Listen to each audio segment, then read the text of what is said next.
내용을 먼저 나눕니다. 지난주에 제가 소망 어르신들하고 화요일날 아주 근사한 데 가서 식사를 했습니다. 그리고 금요일날 또 우리 한 달에 한 번 있는 중식 접대에서 또 식사를 했습니다. 어르신들이 식사할 때마다 고백하는 말씀을 들으면 정말 행복하다는 거, 우리에게 너무 좋고 너무 행복하다. 그래서 어르신들이 행복한 교회 너무 감사하고요. 또 어르신들이 행복하기 때문에 우리 교회 전체가 행복하구나, 그런 생각이 들어서 감사한 마음이 있습니다. 두 번째로는 이제 오랫동안 세월이 지나면서 열매가 나타나는 것 같아서 감사해요. 이제 설교 자유라는 걸 잘 아시죠? 제가 우리 부교육자들하고 설교 제목하고 대지를 함께 정합니다. 5주씩씩 정하는데, 이제 처음에 그렇게 하게 된 이유는 안산동산교회에서 김윤주 목사님하고 양쪽에서 설교하면서 어쩔 수 없이 그런 걸 했거든요. 근데 해보니까 굉장히 유익하더라고요. 그래서 이제 처음에 우리 부교육자들 할 때 처음에는 쉽지 않더라고요. 차라리 내가 혼자 정하는 게 쉬운데 함께 하는 게 시간도 걸리고 어렵지만 혼자 하면 일방적이고 편중될 수 있거든요. 내가 좋아하는 본문, 내가 좋아하는 제목, 대지로 이렇게 편중될 수 있는데 함께 하기 때문에 다른 거죠. 또 하나 좋은 것은 이제 우리 부교육자들에게 설교 훈련이 된다는 거예요. 요새는 너무 잘합니다. 그래서 피차에 은혜가 되고 하나님 일하심을 보는 것 같아서 하길 잘했다 생각이 들고요. 또 하나는 여름에 하는 책과 함께하는 새벽 여행을 제가 이제 처음 하게 된 계기는 사실 우리 부교육자들 훈련이었습니다. 제가 안산동산교회 있을 때 우리가 한때는 석 주를 연속으로 새벽 기도를 인도한 적이 있었어요. 고잔동 1주, 학교 1주, 시와 1주. 그래서 3주를 연속으로 하는 거예요. 쉽지 않아요. 근데 그렇게 집중하고 나면 영적으로 이렇게 새로워지는 걸 경험했거든요. 그래서 우리 부교육자들도 집중해서 새벽 기도를 하는 연습을 시켜야겠다 했는데, 또 부교육자들이 아무리 설교 준비가 연약할 수 있기 때문에 그 대안으로 마련한 것이 확실한 은혜의 책을 선정하자는 거였어요.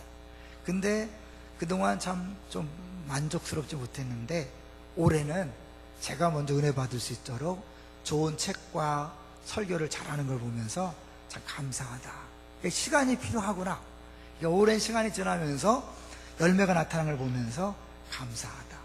여러분, 우리 교회가 분리개척한 것은 또 하나, 교회의 또 하나의 열매는 교회입니다.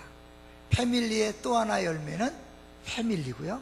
순장의 또 다른 열매는 순장입니다. 그럼 목사의 또 다른 열매는 또 다른 목사입니다. 저는 이제 그런 차원에서 우리 부교육자들을 훈련하고 있으니까요. 그런 의미에서 기도해 주시고 많이 도와주십시오.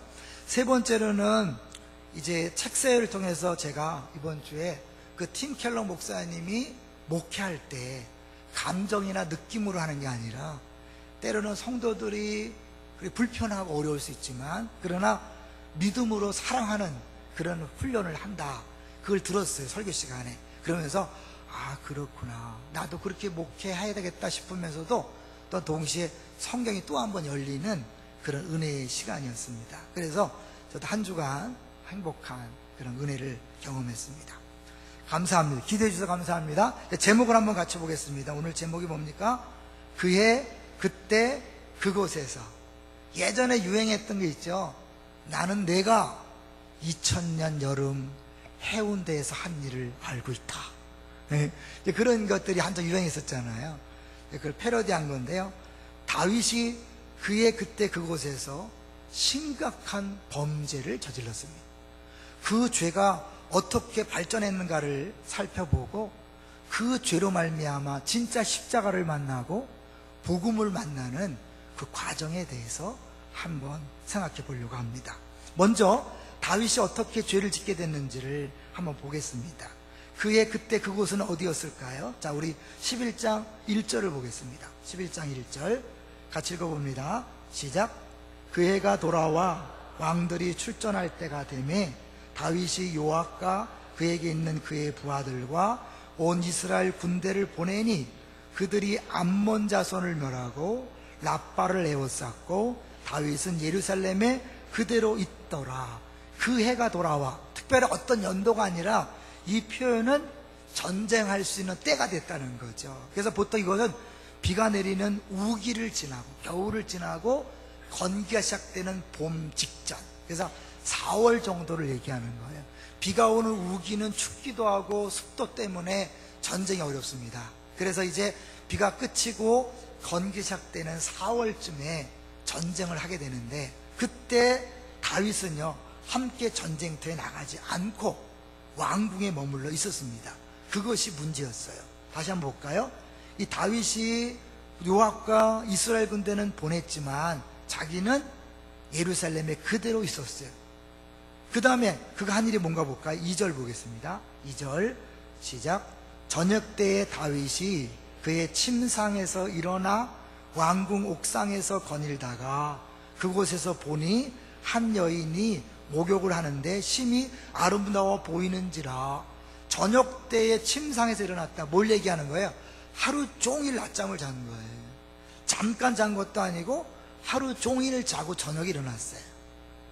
우리가 지난주에 설교 기억하시죠? 잠깐 쉬는 건 필요합니다. 너무 오래 쉬면 위험합니다. 다윗이 사실은 전쟁터에 안 나간 이유가 있죠. 그동안 승승장구했고 이 암몬 군대 정도는 얼마든지 자기가 나가지 않아도 이길 수 있다는 확신이 선 거죠. 그 전까지는 다윗이 계속 전쟁터에 함께 나갔거든요. 이제는 승승장구하고 확실한 힘이 있다고 생각해서 자만심에 더 이상 전쟁터에 나가지 않았을 뿐만 아니라 너무 편하게 쉬다가 문제가 발생한 거예요. 자, 그렇게 낮잠을 실컷 자고 일어났을 때 사람은요 육체적인 만족을 추구하면 계속 육체적인 욕심에 매달립니다. 영적인 것에 마음에 신경을 쓰면 영적인 것이 눈에 들어오지만 육체적인 편안과 욕심을 계속 부리잖아요. 그럼 육체적인 게 자꾸 눈에 들어오는 거예요. 그래서 뭐가 들어왔어요? 다시 한번 2절을 천천히 보면요, 한 여인이 목욕을 하는데 심히 아름다워 보이는지라. 어떤 학자들은 이 밧세바가 유혹하려고 했다 그런 얘기 하지만 오늘 본문은 절대적으로 이 다윗의 죄악성에 대해서 고발하기 때문에 여러분 다른 데 신경 쓰지 마시고 다윗에게 집중하셔야 돼. 이게 다윗이 아니 여자가 목욕하면 목욕했지 왜 그걸 열심히 보는 거예요? 못 볼 걸 봤다고 고개를 돌려야 되는데 계속 보고 있었다는 거죠. 그리고 나 거기 끝나는 게 아니에요. 3절을 볼까요? 3절 시작. 다윗이 사람을 보내 그 여인을 알아보게 하였다. 왜 알아보는 거예요 도대체? 계속해서 그가 아뢰되 그는 엘리암의 딸이요 햇사람 우리아의 아내 밧세바가 아니니까 하니. 여기 오늘 읽었던 본문에서 보낸다는 단어를 주목하세요. 계속 이 저자는요 보낸다는 단어를 쓰고 또 우리 한글 성경에 안 나와 있지만 그리고 그래서 뭐예요? 계속해서 다윗이 그 죄악을 향해서 막 달려가는 것을 묘사하고 있어요. 멈추지 못하는 것. 그래서 이제 보낸다는 건 뭐냐면 이 다윗이 하나님의 왕으로 하나님께 왕으로 세워졌는데 그 왕권을 가지고 통치하는 데 쓴 것이 아니라 자기 죄악을 위해서 썼다는 걸 보여주는 거죠. 그래서 이게 왕궁에 사람을 거기서 보냈어요. 왜 보낸 거예요? 그 여인이 누군가 알아보려고. 왜 알아보겠어요? 뭔가 딴 마음이 있는 거죠. 근데 알아봤지만 그 여인은 다윗이 건들 수 있는 여인이 아니었어요. 왜요? 충성스러운 우리아의 아내였으니까. 그 갔다 온 사람이 얘기하는 거예요. 우리아의 아내 밧세바가 아니니까 다윗이 욕심 부리면 안 됩니다 라는 거 아닐까요? 그럼 거기서 멈췄어야 되는데 이미 죄악이 시작되었기 때문에 멈추질 못하는 거예요. 이 죄악이 무서움이에요. 결국 4절 갑니다. 4절 시작. 다윗이 전령을 보내요 그 여자를 자기에게로 데려오게 하고 그 여자가 그 부정함을 깨끗하게 하였으므로 더불어 동침함에 그 여자가 자기 집으로 돌아가니라. 다윗이 전령을 보냈다. 한글 성경에는 단수 나와 있지만 원어에는 복수로 나와서 여러 명을 보냈기 때문에 밧세바가 거부하지 못하고 끌려오다시피 한 것을 볼 수 있지요. 최근 SNS에 보면 박정희 대통령이 여자들을 탐닉해서 유부녀도 막 데리고 갔다 그런 걸 누가 올려놨더라고요. 사실인지 어떤지 모르지만 그만큼 힘 있는 사람 앞에 연약한 여인의 모습을 보여주는 거죠. 바세바가 끌려왔어요. 그러나 바세바는 끌려왔지만 그 부정함을 깨끗하게 했다. 그 상황 속에서도 하나님께서 명령하신 부정함을 멀리하려고 노력했다는 걸 알 수 있어요. 근데 다윗은 상대적으로 뭐예요? 아무런 조치를 취하지 않았어요. 율법에 보면 이렇게 관계를 맺으면 둘 다 씻으라고 돼 있어요. 그래야 깨끗하다. 그러니까 다윗은 지금 욕심에 이끌려서 죄를 짓고 안 할 짓을 하면서도 전혀 하나님의 신경을 쓰지 않는다는 것을 계속해서 저자는 보여주고 있는 거예요. 다윗이 누굽니까? 하나님 마음에 합한 사람이에요. 이제 여러분 설교를 또 듣고 대충 하신 분들은 다윗이 죄를 짓고 회개했기 때문에 하나님 합한 사람이 되었다. 아니, 그렇지 않아요. 다윗이 왕으로 선택된 이유가 하나님 마음에 합한 사람이었기 때문에 그런 거예요. 그러니까 이미 다윗은 하나님만 합한 사람으로 인정받아서 왕이 되었고 왕으로 승승장구 하다가 이런 죄를 저질렀기 때문에 다윗은요, 사실은 이런 죄를 저지르면 안 되는 사람이죠. 물론 다윗은 이 외에 죄진 기록이 없어요. 그런데 여기서 한 번의 실수가 결정적인 죄로 나타나고 이 죄의 결과는 다윗이 죽을 때까지, 아니 그 다음 솔로몬 때까지 이 역사가 계속 이어집니다. 그 죄의 결과가 계속 나타나는 것을 볼 수 있어요. 다윗이 전쟁터에 나갔더라면 이런 일이 없었을 텐데 다윗이 너무 여유를 부리고 자신만만하고 태만했기 때문에 이런 일이 벌어진 거죠. 이번 여름에 쉬시는 거 중요합니다. 잘 쉬시되 엉뚱한 곳에 쉬시면 안 됩니다. 너무 바닷가에서 이상한 걸 자꾸 보시면 안 돼요. 이상한 걸 들으면 안 돼요. 사람은요, 보고 듣는 것에 영향을 받는 거예요. 이 하나님 마음에 합한 다윗, 단 한 번도 죄진 기록이 없고, 심지어 사울이 자기를 쫓아올 때도 사울을 해하지 아니하고 정말 어쩔 수 없이 옷자락을 배웠지만 그것 때문에 암암했던 그 사울이요, 아니 다윗이에요. 근데 그가 이렇게 어마어마한 죄를 짓는 모습을 통해 성경 우리에게 뭘 얘기할까요? 의인은 없다. 다윗마저 이렇게 죄를 졌다면 아무도 죄에서 자유할 수 없다. 조심해라 라고 이야기하는 거예요. 마귀는 우는 사자같이 삼킬 차를 찾는다 그랬습니다. 그렇기 때문에 우리가 가만히 있어도 죄의 유혹에 받는데 마귀가 가만두지 않는 거예요. 그런 면에서 우리가요, 작은 죄도 조심하셔야 돼요. 왜? 작은 죄로부터 시작돼서 커지는 거거든요. 저는 설교를 준비하면서 늘 그런 경험이 있습니다. 하나님께서 우리 성도들 은혜를 주기 위해서 그 설교에 맞는 예화를 주고 또 자료들을 하나님께서 만나게 하셔요.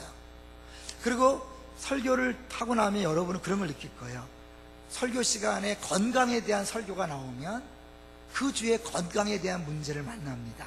그래서 그 말씀을 되새기게 하고요, 돈에 대한 설교를 듣고 나면 돈에 관한 문제를 만나게 돼요.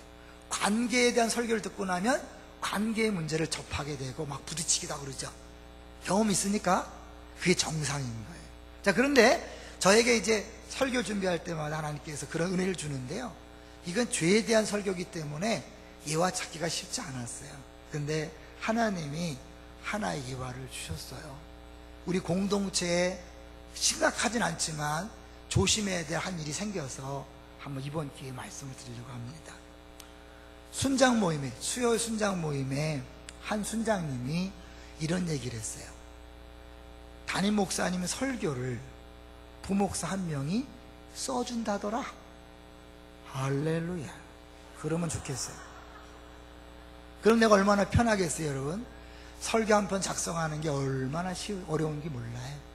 그런데 여러분, 분명히 밝히지만 저는 남의 설교로 설교할 스타일이 아니에요. 내가 내 걸로 완전히 소화되지 않으면 설교를 못하는 스타일이기 때문에 앞으로도 그런 일이 없을 것이고, 제가 아직 젊잖아요. 아직 부목사 친세질 때도 안 됐고, 또 우리 부목사 바빠서 그렇게 할 수도 없어요. 근데 그 얘기를 공적인 모임에서 했기 때문에 이야기하는 거예요. 사실 공적인 모임에 나오면요, 이게 근거가 없어도 뭐 있는 거 아니야? 아니 땡 굴뚝 연기 나냐? 이렇게 돼서 문제가 되는 거예요. 이단들이요, 항상 이 헛소문을 통해서 공동체를 어지럽힌다는 사실을 기억하시고 말을 조심하셔야 돼요. 제가 이렇게 설교 준비를 하고 어제 11시 넘어서 집에 갔어요. 근데 우리 딸이 아빠 저것 좀 봐. 그것이 알고 싶다. 목사 얘기가 또 나온다는 거예요. 목사 보니까 처음에는 무슨 성폭행 얘기 나오더라고요. 목사 사모와 두 아들이 수십 명에게 성폭행을 당하고 뭐 이런 게 다 있냐. 제가 이제 쭉 봤어요. 봤는데 결론은 뭐냐면 거짓말이야. 거짓말인데 수사기관이 동원되고 그 TV에서까지 촬영하는 이유는 그걸 전 국민 앞에 SNS 통하여 억울하다, 살려달라 그렇게 했으니까 얼마나 심각하고 그랬으면 이랬을까. 그 공개한 자체가 뭔가 있을 거라는 추측을 불러일으켜서 했는데 이 인터뷰를 하고 조사하면 할수록 가짜라는 게 드러났다는 거예요. 이게 무서운 거예요. 공개적으로 이야기를 하면 뭐가 있겠지. 그래서 사단들이요 그걸 인용하니까 말을 조심하셔야 돼요. 제가 가만히 생각해 봤어요. 왜 이런 일이 날까? 저는 휴가 전이기 때문에 긴장했어요. 그래, 휴가 가서 기도 열심히 하라는 거구나. 또 하나 뭐냐면요, 누군가 한 명이 그 얘기를 했겠죠, 그죠? 근데 한 사람은 뭔가 나름대로 자부심이 있었을 거예요. 난 촉이 좋아, 조심해. 개콘 기억하세요? 뭔가 목사의 설교 한마디나 누가 한마디를 듣고 나서 난 척이면 착이야 이러고 잘난 척하고 얘기를 했겠죠. 그 얘기를 듣고 절대 아니야라고 부정했으면 좋은데 듣고 보니 그러네? 그리고 그 자리에서 아무도 부인 안 하니까 거기에 들은 사람이 전화하고 그 사람이 순장 모임에까지 이야기하는, 이게 무서운 거예요. 절대 그런 일 없고요. 이게 너무 심각한 문제는 아니기 때문에 이번 기회에 얘기하는 거예요. 아주 작은 문제, 사소한 문제를 방치하다가 그것이 점점 커지는 거예요. 그 거짓말을 해결하기 위해서 또 거짓말하고 또 거짓말하다 보면 공동체 전체에 어려움이 있는 거예요. 자, 이 다윗이요, 사실은 어쩌면 여기서 멈췄으면 그래도 괜찮을지 몰라요. 그런데 멈추질 못했어요. 문제가 발생했어요. 5절을 볼까요? 다윗은 단순히 한 여인을 데리고 와서 욕심을 채우고서 끝난 줄 알았는데 하나님이 가만두지 않았어요. 5절 볼까요? 시작. 그 여인이 임신함에 사람을 보내 다윗에게 말하 이르되 내가 임신하였나이다 하니라. 이제 큰일 난 거예요. 야, 남편이 전쟁터에 나가 있는데 그 부인이 임신했다면 이게 뭐가 있다. 그렇다면 추적추적 하다 보면 결국 다윗이랑 자기가 걸릴 거 생각하니까 머리를 막 돌리는 거예요. 사실 정상적이라면 어때요? 하나님께서 죄를 깨닫게 하셨구나라고 회개해야 되는데 다윗은 회개하지 않았어요. 오히려 어때요? 무서운 음모를 꾸밉니다. 어떤 음모예요? 그 우리아를 데려다가 우리아로 하여금 밧세바 잠을 자서 그 아기를 둔갑시키는 거죠. 자기 아기가 아니라 우리 아기로 바꿔놓을 계획을 세운 거예요. 자, 그럼 6절 볼까요? 6절 시작. 다윗이 요압에게 기별하여 햇사람 우리아를 내게 보내라 하매 요압이 우리아를 다윗에게로 보내니, 여러분 계속해서 보낸다는 단어 또 나오죠. 하나님 주신 그 왕권, 그 힘을 죄를 위해 계속 쓰고 있다는 것을 보여주는 거예요. 우리아가 왔어요. 우리아에게 묻죠.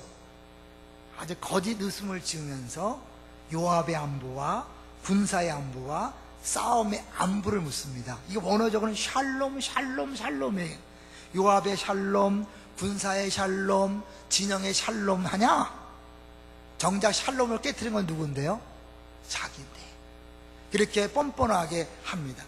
만약 이것을 드라마로 내보냈다면 어떨까요? 아줌마들이 보면서 저 쳐 죽일 놈, 아마 그 배역하는 탤런트를 죽이려고 했을 거예요. 여기서 끝나는 게 아니에요. 우리아가요, 다윗의 의도대로 그 아내에게 가지 않아요. 가서 발을 씻으라. 이거는 같이 잠을 자라. 안 자요. 왜요? 지금 내 동료들과 부대 군사들은 지금 전쟁터에 있는데 내가 어떻게 잡니까? 안 자요. 다윗에게 누가 고하니까 큰일 난 거예요. 이놈이 내 맘대로 안 되네.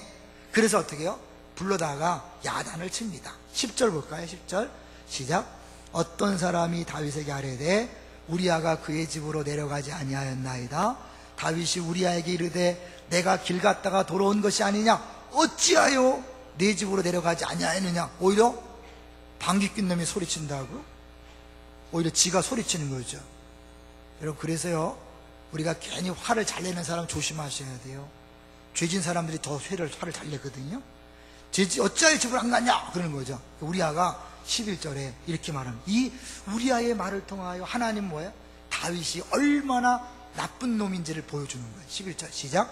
우리아가 다윗에게 아뢰되 언약궤와 이스라엘과 유다가 야영 중에 있고 내 주 요압과 내 왕의 부하들이 바깥들에 진치고 있거늘 내가 어찌 내 집으로 가서 먹고 마시고 내 처와 같이 자리이까? 내가 이 일을 하지 아니하기로 왕의 살아계심과 왕의 혼의 살아계심을 두고 맹세하나이다 하니라. 정상적으로 여기서 찔려야 돼. 저렇게 한 군사가 나라 걱정하고 딴 나라 걱정하는데 나는 뭐하고 있었냐 그래야 되잖아요. 언약궤 얘기를 하잖아요. 언약궤 막 하나님이 함께 하시는 거룩한 전쟁이에요. 성경에 보면요, 거룩한 전쟁을 할 때는 정상적인 부부도 가능한 한 부부관계를 하지 않도록 하게 돼 있어요. 그런데 정상적인 부부도 아니고 자기의 충성스러운 부하의 아내를 뺏어다가, 그리고 그 잠을 잔 그 엉터리, 그 어마어마한 죄를 졌을 뿐만 아니라 이제 뭐예요? 또 다른 죄를 짓기 위해서 지금 우리아를 불렀잖아요. 가슴에 찔려야 되는데 다윗은 전혀 요동하지 않습니다. 이 저자는 계속해서 상대적으로 이 밧세바를 통하여, 우리아를 통하여 다윗이 얼마나 나쁜 놈인가를 보여주는 거예요. 이렇게 기억하셔야 돼요. 자꾸 다윗이 골리앗을 이기고 다윗이 하나님 마음에 합한 사람을 생각해서 뭔가 다른 무엇이 있을 거라고 생각하지 마세요. 성경은 뭐예요? 아주 나쁜 놈, 정말 나쁜 놈이라고, 죄송하지만 그렇게 이야기하는 거예요. 왜요? 그래야 은혜가 드러나기 때문에 그래요. 자, 12절 볼까요? 그랬더니 다윗이 포기하나요? 아니에요. 돌이켜야 되는 다윗은 또 다른 작전을 쓰죠. 12절 시작. 다윗이 우리아에게 이르되 오늘도 여기 있으라. 내일은 내가 너를 보내리라. 우리아가 그날에 예루살렘에 오문지라. 이튿날 뭐 하려고? 이제 술을 취하게 해서 술 기운에 가게 하는 거예요. 그 술을 먹였어요. 근데 이 우리아가 얼마나 충성스러웠냐면 안 가. 또다시 실패했어요. 그러면 포기해야 되잖아요. 다윗이요, 더 무서운 생각을 합니다. 이게 죄예요. 더 무서운 생각을 합니다. 이 우리아를 죽여버리겠다. 그래갖고요, 편지를 써서 보냅니다. 자, 14절 볼까요? 14절 시작. 아침이 되매 다윗이 편지를 써서 우리아의 손에 들려 요압에게 보내니, 또 보내죠. 그 편지 내용이 뭐예요? 우리아를 죽이라는 거예요. 자기를 죽이라는 내용이 들어있는 편지를 왕의 명령으로 알고 소중하게 여기고 달려가고 있는 우리아를 보세요. 다시 한번 얘기하지만 이걸 드라마로 만들었다고 생각해 보세요. 저런 쳐 죽일 놈. 사람들이 흥분해서 가만히 있죠. 이게 다윗의 이야기입니다. 예수님의 조상인 다윗의 이야기. 성경은 가감없이 그대로 기록하고 있습니다. 자, 15절 볼까요? 시작. 그 편지에 써서 이르기를 너희가 우리아를 맹렬한 싸움에 앞세워두고 너희는 뒤로 물러가서 그로 맞아 죽게 하라 하였더라. 이게 뭐예요? 너 고의로 패배해서 우리아를 최전방에 세워놓고 너희가 지고 일부러 도망와서 우리아로 꼼짝없이 죽게 하라. 우리아를 죽이는 거예요. 잘 보세요. 처음에 밧세바가 목욕하는 걸 보고 탐냈어요. 10계명이 이웃의 아내를 탐내지 말라요. 시작된 것이 결국은 뭐예요? 9계명, 8계명 도적질하는 거죠. 7계명 간음했죠. 6계명 살인까지 가는 거예요. 왜 탐심이 우상숭배냐면 이 탐심이 시작되면 결국 여기까지 가는 거예요. 다 모든 계명을 다 여기에 돼 있는 거예요. 이 다윗이 그걸 보여주는 거예요. 탐심부터 살인까지 다 보여요. 근데 그 살인에는요, 우리아만 죽는 게 아니에요. 17절 볼까요? 애매한 사람까지 괜히 죽습니다. 17절 읽어볼까요? 시작. 그 성 사람들이 나와서 요압과 더불어 싸울 때에 다윗의 부하 중 몇 사람이 엎드러지고 햇사람 우리아도 죽으니라. 몇 사람은 그냥 이 우리아를 죽이기 위해서 덩달아 죽은 거예요. 누가 죽인 거예요? 이스라엘 왕이요. 하나님이 세우신 왕이 죽였다니까요. 그러나 다윗은 전혀 가책이 없이 1년을 지납니다. 1년이 지났다 어떻게 하냐면 12장에 가보면 드디어 하나님께서 나단을 보내서 다윗에게 죄를 지적하죠. 그리고 나서 그 첫 번째 낳은 아기가 죽어요. 이 말은 뭐예요? 그 아기가 뱃속에서 자라서 낳을 때까지 다윗은 회개하지 않았고 하나님도 다윗에게 아무런 조치를 취하지 않았어요. 심지어 이 암몬과의 전쟁에서 승리했고 완전히 이겼어요. 근데 문제는 암몬을 정복한 다음에 다윗이 굉장히 무자비하게 암몬 백성들을 대합니다. 구원의 즐거움이 사라진 사람들은요, 다른 사람에 대하여 가혹하게 대합니다. 무섭습니다. 왜? 자기 안에 평안이 없기 때문에 사람들을 거칠게 다루는 거예요. 그리고 다윗이 자기가 죄를 지적받았을 때 구원의 즐거움을 회복시켜달라고 그렇게 고백해요. 이 말은 뭐예요? 그가 즐거움이 사라진 거예요. 기쁨이 사라진 거예요. 그러나 1년 동안 아무런 가책도 없이 그냥 그렇게 살아갔어요. 묻습니다.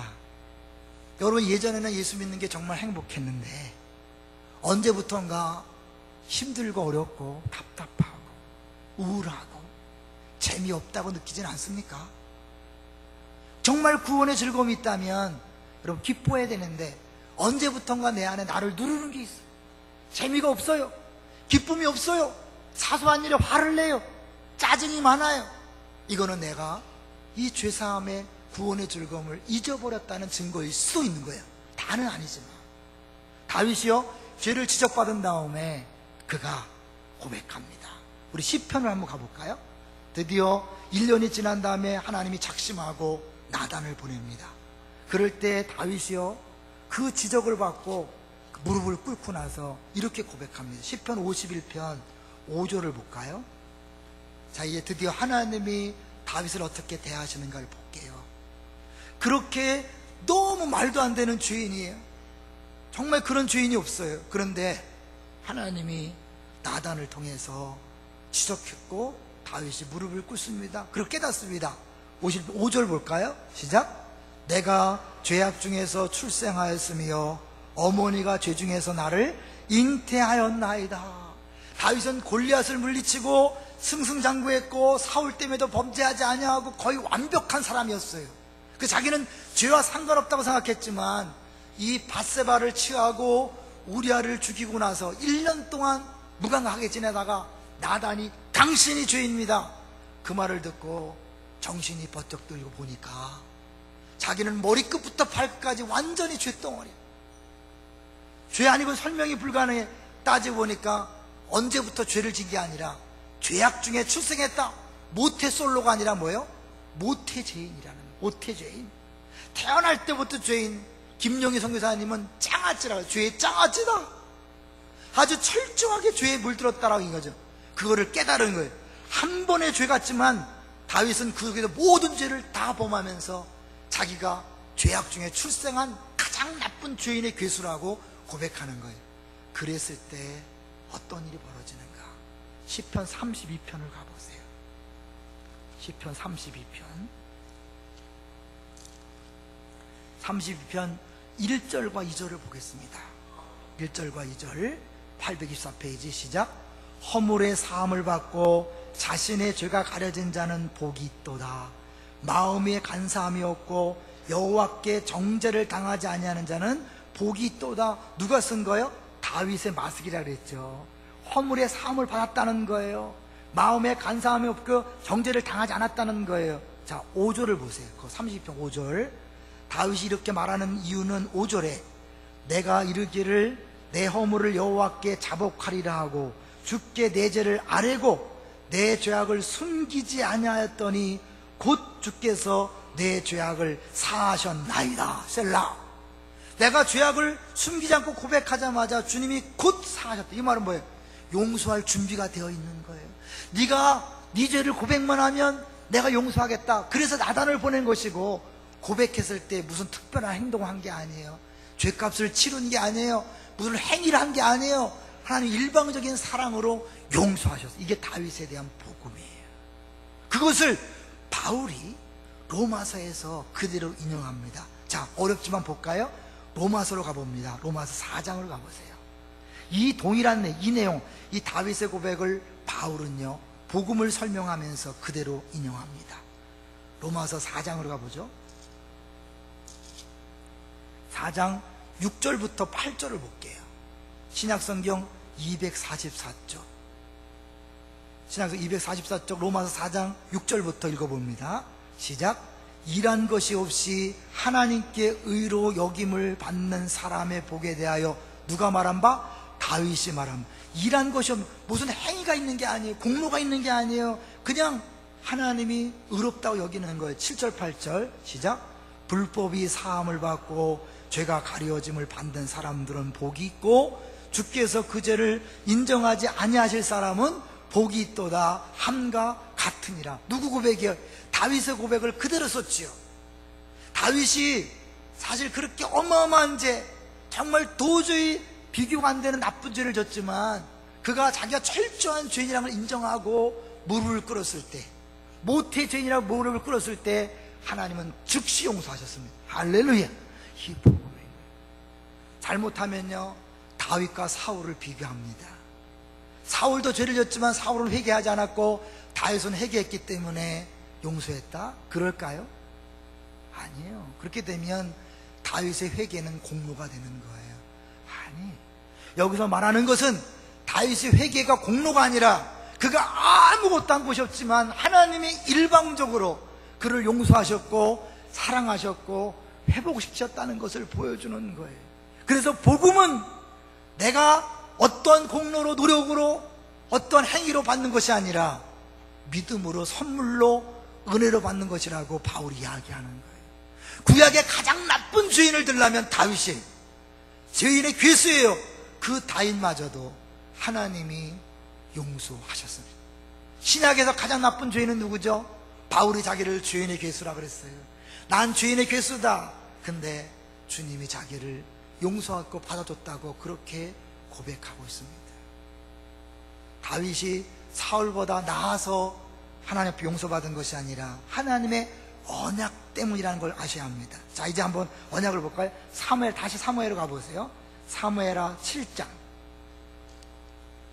하나님은 다윗과 언약을 맺으면서 그 아들 솔로몬에 대한 약속까지 더불어 해주십니다. 그러면서 이 비밀, 죄 용서의 비밀, 행위가 없어도 용서해주는 비밀을 이야기해 줍니다. 사무엘하 7장 14절부터 15절까지 한번 볼까요? 시작. 나는 그에게 아버지가 되고 그는 내게 아들이 되리니 그가 만일 죄를 범하면 내가 사람의 매와 인생의 채찍으로 징계하려니와 15절. 내가 네 앞에서 물러나게 한 사울에게서 내 은총을 빼앗은 것처럼 그에게서 빼앗지는 아니하리라. 이건 뭐야?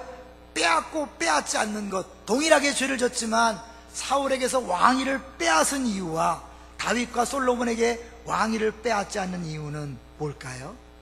언약이라는 거예요. 이 앞부분 7장 앞부분에 보면 나단을 통해 언약을 세웁니다. 여러분 언약하면 기억나는 거 있어요? 예수님이 포도주를 주시면서 내 피로 세운 새 언약이니 그러죠. 언약이라는 게 그런 거예요. 하나님이 일방적으로 하나님 백성 삼으신 거예요. 언제부터? 영원 전부터. 내가 태어나기 전부터, 창조 전부터 나를 언약 백성으로 삼았기 때문에 나를 구원하셨고, 한번 구원한 백성들은 끝까지 주님께서 책임지시기 때문에 어떠한 죄를 졌더라도 주 앞에 무릎 꿇고 자복하는 순간 다시 한번 구원의 기쁨과 즐거움을 맛보게 될 줄로 믿습니다. 다시 얘기하지만 여러분, 예수 믿으면서 즐겁지 않다면, 기쁘지 않다면, 뭔가 스트레스가 쌓이고 마음이 무겁고 우울하다면 여러분이 하나님 앞에 갖고 나오지 않은 죄가 있을 수 있습니다. 다른 봉사로 때우려고 하지 마십시오. 직분으로 대충 넘어가려고 하지 마십시오. 여러분 정말 구원의 즐거움이 있습니까? 구원의 감격이 있습니까? 그래서 행복합니까? 그러면 다른 사람에 대해서도 사랑으로, 용서로 너그럽게 대할 수 있어야 합니다. 다른 사람이 용서가 안 되고 화가 나고 분노하고 싸납다는 것은 내 안에 그 구원의 즐거움이 없다는 거예요. 여러분 정직하세요. 그리고 주 앞에 무릎을 꿇고 인정하세요. 나는 철저하게 죄인입니다. 나는 철저하게 나 중심입니다. 내가 구체적으로 눈에 띄는 죄가 없을지라도 나는요 하나님 앞에 철저한 죄인입니다. 고백하고 무릎 꿇는 순간 진짜 죄사함의 기쁨, 자유함을 누리게 될 줄로 믿습니다. 그래서 나온 인사예요. 당신이 무슨 짓을 하든지 하나님 당신을 사랑하십니다. 할렐루야. 정말 이 말씀 믿어집니까? 여러분, 이 인사를 아직도 웃지 못하고 웃으면서 하지 못하는 사람은요, 수상한 사람이에요. 안 믿어지잖아요. 왜? 나 같은 죄인을 용서할 거라 생각하지 않는 거예요. 내가 사랑받을 거 생각하지 않는 거예요. 그러니까 이 인사가 잘 안 나오는 거죠. 아니에요. 여러분 언약의 백성이에요. 주께서 택한 백성이에요. 그렇기 때문에 여러분이 무슨 죄를 짓든지 간에 사랑하십니다. 다만 그 죄를 인정하고 무릎 꿇고 자백하는 거예요. 다른 사람 핑계대지 마세요. 밧세바가 모욕했기 때문입니다. 하지 마세요. 그 우리아 놈이 가서 잠만 잤더라면 괜찮을 텐데 잠 안 자고 버텼기 때문에 죽일 수밖에 없었습니다. 그런 거 아니에요. 나는 모태 중에 죄악 중에 태어났습니다. 철저하게 죄인입니다. 내가 교회 일을 하는 것처럼 보이지만 철저하게 죄인입니다. 인정하세요. 그리고 무릎을 꿇으세요. 십자가를 붙드세요. 다윗이 골리앗을 물리칠 때는 십자가를 바라보지 못했습니다. 사울을 피해 다닐 때도 십자가를 바라보지 못했습니다. 그러나 그가 밧세바를 범하고 우리아를 죽인 다음에 나단에게 지적당했을 때 자기의 죄가 단순히 우리아를 죽인 게 아니라 뼛속 깊이 죄악 중에 있다는 사실을 기억하고 나를 구원하실 분은 오직 예수 그리스도밖에 없다. 하나님의 은혜밖에 없다. 무릎 꿇었을 때 주님이 즉시 용서하셨습니다. 너 50일 동안 근신? 아니에요. 너 100일 동안 금식? 아니에요. 그 즉시 용서하셨어요. 우리에게 주어진 복음이고 복입니다. 적당히 여러분 복음 안다고 넘어가지 마세요. 은혜 안다고 넘어가지 마세요. 여러분 자신을 살피세요. 정말 즐겁습니까? 정말 기쁘고 행복합니까? 아니라면 여러분은 속고 있는 거예요. 주 앞에 인정하세요. 철저하게 주님을 인정하세요. 주님 그 즉시 여러분을 용서하시고 용납하시고 내가 너를 사랑한다. 그 사랑이 느껴지는 거예요. 하나님이 다윗에게 사랑한다고 고백합니다. 자, 어떻게 했을까요? 12장 24절 25절로 가볼게요. 결론으로 가는 거예요. 그렇게 못된 다윗을 하나님이 솔로몬을 통하여 사랑한다는 고백을 합니다. 24절 25절 시작. 12장 24절에 시작. 다윗이 그의 아내 밧세바를 위로하고 그에게 들어가 그와 동침하였더니 그가 아들을 낳음에 그의 이름을 솔로몬이라 하니라. 여호와께서 그를 사랑하사 선지자 나단을 보내 그의 이름을 여디디아라 하시니 이는 여호와께서 사랑하셨기 때문이더라. 굳이 선지자를 보내서 이름을 져줍니다. 여디디아. 아들 이름을 여디디아라고 하나님이 직접 져주면서 내가 너를 이만큼 사랑해. 네가 그렇게 심한 죄를 졌지만 내가 너를 사랑해. 그 사랑이 아들의 이름을 통해 구체적으로 드러나는 거예요. 여러분 정말 구원의 즐거움을 맛보시면 남편을 통해 아내를 통해 부모와 자녀를 통해 그 사랑이 느껴지는 거예요. 주님이 눈에 보이는 그 매개체를 통하여 여러분을 사랑한다는 것을 보여주거든요. 그 사람들이 사랑스럽게 느껴지지 않는다는 것은 그 사람들의 문제가 아니에요. 내가 주 앞에서 근본적인 문제 해결이 안 되면 다른 사람이 그렇게 느껴지지 않는 거예요. 주님은 여러분을 사랑하십니다. 무슨 짓을 하든 사랑하십니다. 돌아오기를 기다리십니다. 이 아침에 나단을 통해 말씀하셨던 하나님께서 이 설교를 통해 여러분에게 진짜 깊은 곳에 말씀하심으로 진짜 돌아오고 진짜 회개해서 진짜 구원의 즐거움을 맛보게 되시기를 주의 이름으로 축원합니다. 이제 한 얘기만 하고 마칠 거예요. 송대관 씨 이야기를 하고 마치겠습니다. 송대관 씨가요 굉장히 어려운 생활을 했대요. 아버지를 일찍 여의고요 고생을 엄청 많이 했답니다. 억지로 고학을 해서 고등학교를 억지로 졸업하고 서울로 와서 이 지독한 가난과 외로움을 이기기 위해서 스타 가수가 되게 해달라고 하나님 앞에 간절히 기도했대. 스타가 되게 해달라. 어떻게 됐죠?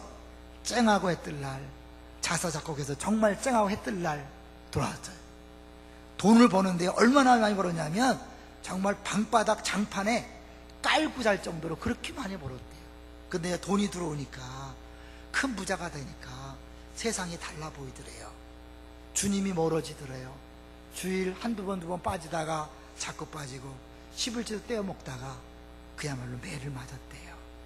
그래서 한 교회 가서 간증하는데, 자기가 잘 나갈 때 더 주님께 매달리고 가까이 했는데 매를 맞고 돌아왔다 그러면서 울면서 찬송하고 간증하더랍니다.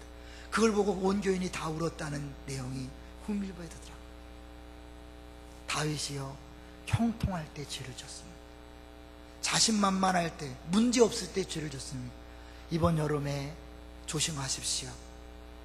여유가 있을 때 조심하십시오. 잘 나갈 때 조심하십시오. 죄질 위험성이 있습니다. 그러나 어떠한 죄를 져도 그 자리에 머물지 마시고 바로 돌아오십시오. 바로 돌아오면 바로 회복됩니다. 아무쪼록 모두가 주 앞에 자신의 철저한 죄성을 인정하고 돌아와서 그 구원의 즐거움과 기쁨을 회복하게 되시기를 주의 이름으로 축원합니다. 네.